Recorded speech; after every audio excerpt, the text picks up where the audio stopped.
জাতীয় সংসদ নির্বাচনে কুমিল্লা 4 আসনে এনসিপির দক্ষিণাঞ্চলের মুখ্য সমন্বয়ক হাসনাত আব্দুল্লাহর মনোনয়ন বৈধ ঘোষণা করেছে জেলা রিটার্নিং কর্মকর্তা। অসম্পূর্ণ হলফনামার জন্য বাতিল হয়েছে কুমিল্লা 3 আসনে জামায়াত প্রার্থী ইউসুফ হাকিম সোহেলের মনোনয়ন।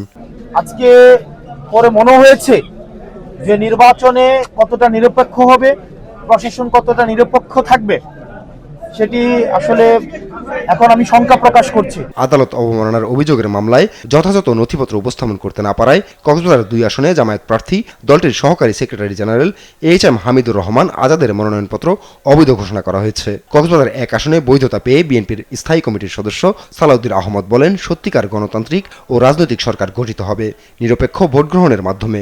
সুষ্ঠু, সুন্দর, নিরপেক্ষ, অবাধ নির্বাচন অনুষ্ঠিত হবে ইনশাআল্লাহ বাংলাদেশে।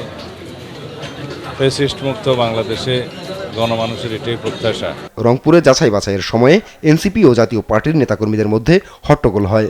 রংপুর 3 ও 4 আসনে 6 জনের মনোনয়ন বাতিল ও 14 জনের মনোনয়ন বৈধ ঘোষণা করেন রিটার্নিং কর্মকর্তা। ফেসিবাদের দোসরের মনোনয়নপত্রের ব্যাপারে আমাদের আপত্তি উত্থাপন করেছি। আমাদের আপত্তি উত্থাপন করা সত্ত্বেও তার মনোনয়নপত্রকে আইনি যাচাই বাছাইয়ের ক্ষেত্রের কথা বলে বৈধ ঘোষণা করা হয়েছে। এটা নিয়ে আমরা কোনো শঙ্কিত নই। আমরা মাঠে মানুষের ভোট প্রার্থনা করতেছি। ভোট দিয়ে যদি আমাদেরকে নির্বাচিত করে নিয়ে আসে, সেটাই আমাদের হবে সুচিন্তিত বিজয়।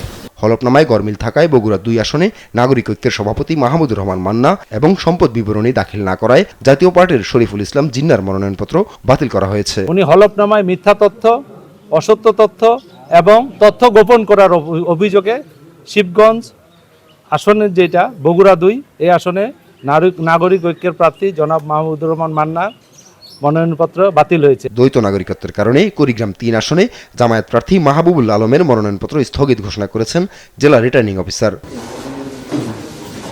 আপন অপু, নিউজ ডেস্ক, দেশ টিভি।